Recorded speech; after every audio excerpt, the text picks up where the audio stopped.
as a Nazi, which is completely absurd. I started getting into politics during Ron Paul's campaign. I have pretty libertarian-leaning values. I believe in freedom and liberty, definitely not any type of fascist authoritarian government.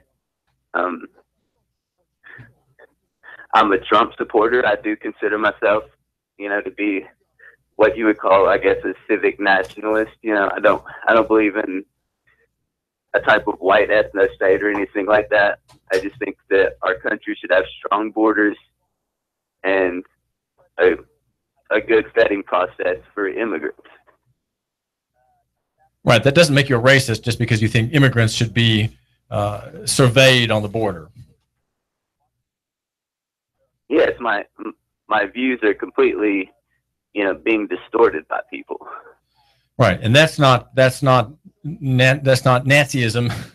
Nazism is National Socialism with a kind of racial, anti-Jewish flavor, and that's you're saying that's not what you believe at all. Right. Correct. What happened in Charlottesville? Well, I showed up about an hour to 30 minutes before the rally was scheduled to start, which was at noon.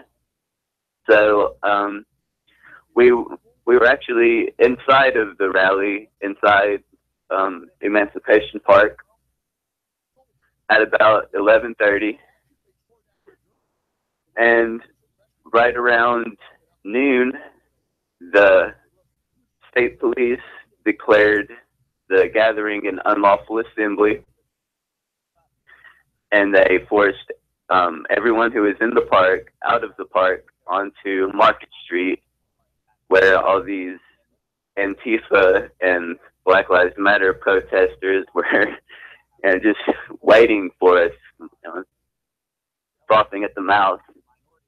And nobody had any protection trying to get back to their vehicles. Or what I actually did was I was walking with a large group who walked from Emancipation Park to McIntyre Park. And once everyone was in McIntyre Park, there were no counter protesters. It was very peaceful. People were just hanging out in the park, talking about what had happened and our rally being shut down.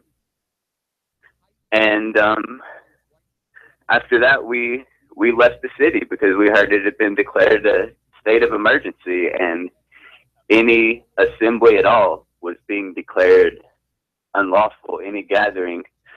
But it seemed like they were kind of letting the counter protesters just control the streets in a way. Well, is not this story partly one about police, about total police power, the power to shut down the right of assembly? We have a constitutional right to assemble freely, and how is it that just because there's a little bit of an uproar that the authorities can say everyone is illegally here, everyone has to leave, this is illegal? Is there something offensive about that turn of events in your frame of thinking, Terrence Hightower? Yes, we had a permit for these speakers to talk at Lee Park, and it even went through, the federal court ruling, and they decided it was their constitutional right to hold this rally, and they had their permit reinstated. It was good from 10 a.m. that morning until 5 o'clock that evening. And the protesters who were in the street were not permitted to be there. But they had the freedom to assemble, so that there's no objection you can make to that, though, is there, Terrence? They were freely there. They had the right to assemble as well, the counter protesters. Yes, right. But your group had a permit for the use of that park at those times. Yes. And why were you suddenly told to vacate the area? Why were the people who had a permit scuffled off through what you described as a gauntlet?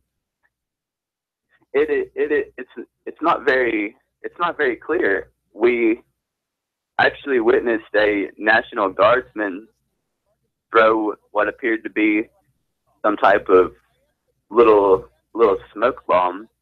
It went off right near the organizer, Jason Kessler, who I was standing relatively close to, and Richard Spencer, who was also in that area. And just seconds after that happened, we saw the state police lining up across the back of the park and getting on the megaphone telling everyone in the park to disperse. So the rally could not be finished, right? Which for which you had a permit could not be accomplished by the organizers and their list of speakers. Did anybody give any speeches at all? Terrence? No, the cops refused to let the speakers into the speaking area where the microphone and the PA system was set up. Jason Kessler was pleading with the officers to, get the rally on the road and start, getting people up there to start talking. But they wouldn't let anyone into that side of the park except for one sound guy. Well, that seems to me, Terrence, a picture of state control. The demonstration, in the end, is not of either side, the Antifa side or the pro-Southern side. It's really a demonstration of police power.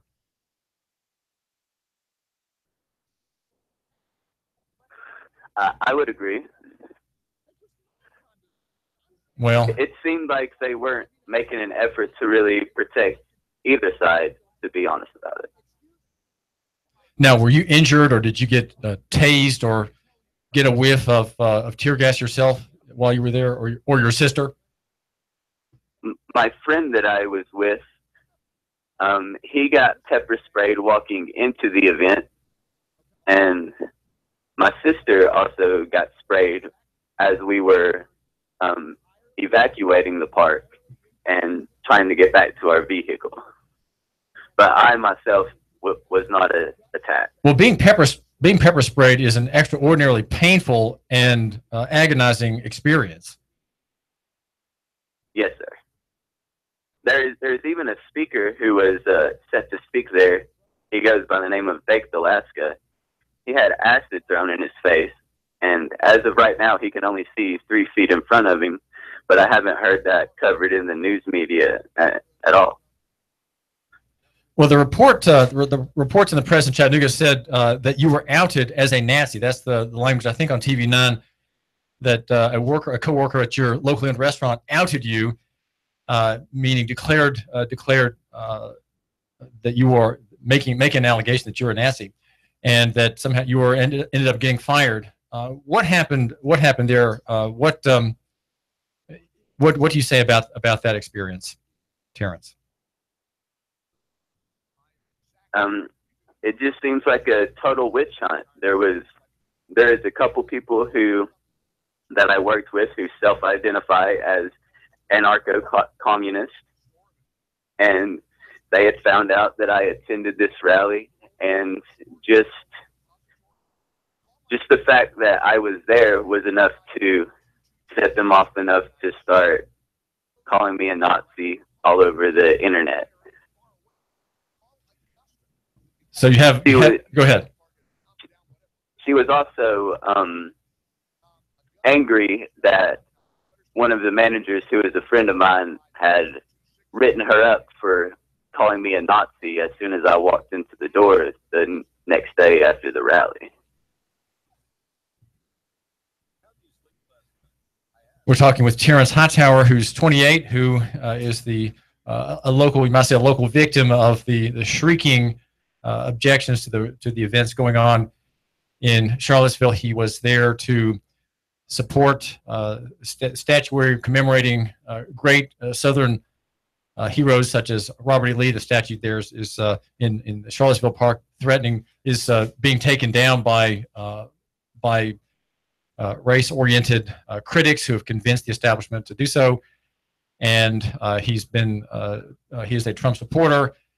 and a libertarian with an interest in Ron Paul. Our only America's only statesman is Ron Paul, now working at the Ron Paul Institute of Peace and Prosperity. And he came back home accused of being a Nazi, and having been at an event where the public school teaches its students to take part in politics, to care about politics, and to make their views known and to share their perspective. And those who have done so at an event that had some people who are nationalists with a kind of racial interest, a kind of Caucasian interest, that white nationalist label thrown widely on everybody, and it seems, as Terrence Hightower says, unjustly. Anything else, Terrence, that you want to mention, please? I would just like to mention that this statue of Robert E. Lee isn't the only one under attack. There was a statue in Durham, North Carolina that was ripped down independently by protesters. Just last night, the same thing has happened in Baltimore. And I'm just wondering where it's going to stop. You know, are they going to try to take George Washington off of the $1 bill and just erase the history of all the founders of this country because, you know, somebody thinks that they were racist? Well, you're as a libertarian, Terrence Hightower, you believe in market solutions, and you believe in the marketplace settling things. How does the libertarian perspective take or address the grievance that some black people have toward these statutes, including one in front of the courthouse here in Hamilton County? How is it that the libertarian argument would not accelerate this conflict, but would perhaps reduce it? How does that work in libertarian free market thinking?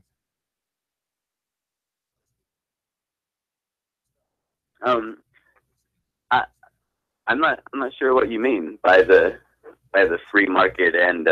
Well, the critics of these statutes want the state to take them down. They want force.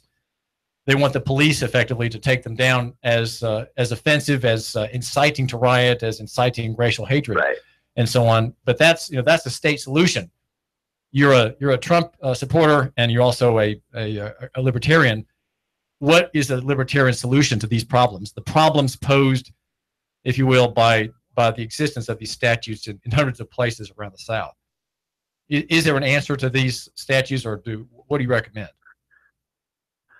Well, I would see no problem if it was put to a vote and the people living in the area voted and decided that they didn't want these statues, then that's one thing. But people taking it into their own hands and ripping them down is it's an act of vandalism. And you would favor law and order? I've seen many people, treating these protesters like heroes. And that apparently will be what some of the that appellation will be perhaps given this evening at a rally being promoted by Lily Substin, Stubstin, your fellow former co-worker at the restaurant in which you got fired. She's having an event that is described as being an anarcho-communist event to condemn at least part of the people at that rally. Well, Terrence Hightower, thanks for joining us. Appreciate it very much. All right, thank you. Terrence was fired here in Chattanooga for having attended a rally, taking part in the political process, cost him his job, and he indicates he has no grievance toward his former employer, since he recognizes we're a right-to-work state, and that one can be fired for any reason or no reason, just not an illegal reason. And he plans to move on. He's been involved in the cooking field for quite some time. Also a laborer. If you want to contact me, he said that I could give his number to you, my listener, if you thought you might have something for him in the way of work. This is David Tulis. We're at Nooga Radio, and I want you to look at a chart I'm holding up from the Wall Street Journal. It's yesterday's edition. The chart shows a parabolic, almost a parabolic vertical in the price of of Bitcoin, the cryptocurrency. The price jumped past $4,000 on Sunday, and this is of special note because Bitcoin, which is 9 years old, at Sunday morning it went to $4,033, an all-time record vis-a-vis the paper dollar. There is these kind of charts are unsustainable. An asset cannot rise like that for long. You can see it also on Facebook here at Nooga Radio. We are Nooga Radio on YouTube. The channel is Hot News Talk Radio. We wonder about Bitcoin. There's increasing interest in Bitcoin here in Chattanooga at the monthly meetup group. Our Sam Spade is the moderator of that get-together, and the last meeting apparently had 20 people attending it, and the price of Bitcoin has soared abruptly to $4,156 on Sunday. Now, this is not real money. Okay, this is a temporary store of value, and the increase in value is because of market demand. People around the world want to have this blockchain-controlled, totally decentralized cryptocurrency. It is a currency, a medium of exchange, which is largely anonymous and lets people pay for things they need. Not everything can be bought by Bitcoin, but many things can. And there's a growing sector, a growing digital economy that uses this cryptocurrency. That is the biggest one. There are apparently dozens and dozens of them, and they are a mystery. The problem in the end that seems to be making Bitcoin rather than Bitcoin is that there is nothing underneath the value. There is no reference on a coin as in a lawful dollar bill to a store of value held on reserve by the issuer. Now, Bitcoin has the benefit of being in limited supply. The mining process will come to an end at some point. There'll be a fixed number of Bitcoin pursuant to the nature of that algorithm. And when the mining is done, millions are being spent in mining that money, that currency, if you will. And when the mining is done, that'll be it. So there'll be the advantage of scarcity of that medium of exchange, which will make the price very high, probably much higher for a time than it is now. Of course, the dollar, the Federal Reserve dollar, shares the same defect as Bitcoin, and that is that it's a fiat currency. It is fiat. The problem with the dollar, one much bigger than that of Bitcoin, is that it can be produced without restraint. Bitcoin has an endpoint in the creation of new coins, and so there's a finite supply. It's like gold. Gold and silver have value because they're very difficult and complicated to mine, and the supply is not exactly fixed, but it rises very, very slowly. And so there's always a limit on the value of that commodity, gold and silver, real money, right?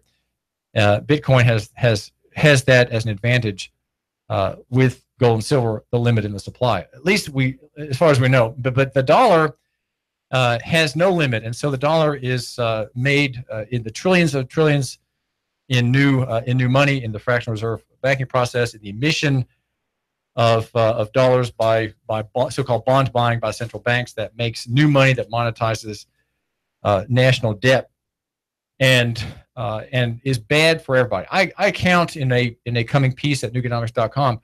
I count the fact that we have a non-referential dollar, a fiat money dollar, as one of at least 10 means by which black people today are enslaved. They're enslaved by private money, and you could say private money by Caucasians, maybe so, but I don't think it's a racial question, because the same wealthy crowd that oppresses them oppresses you, my listener, oppresses everybody else, taking from them their buying power. The inflation rate is under 2%. The central bank would like it to be a steady 2%, and some bold souls are proposing a 4% rate of inflation to get us out of our doldrums, right? To expand the economy, to goose the economy, increase the rate of inflation, increase the number of raw units that are extant in the world, and we will borrow our way out of our depression, the depression of 2007. And yet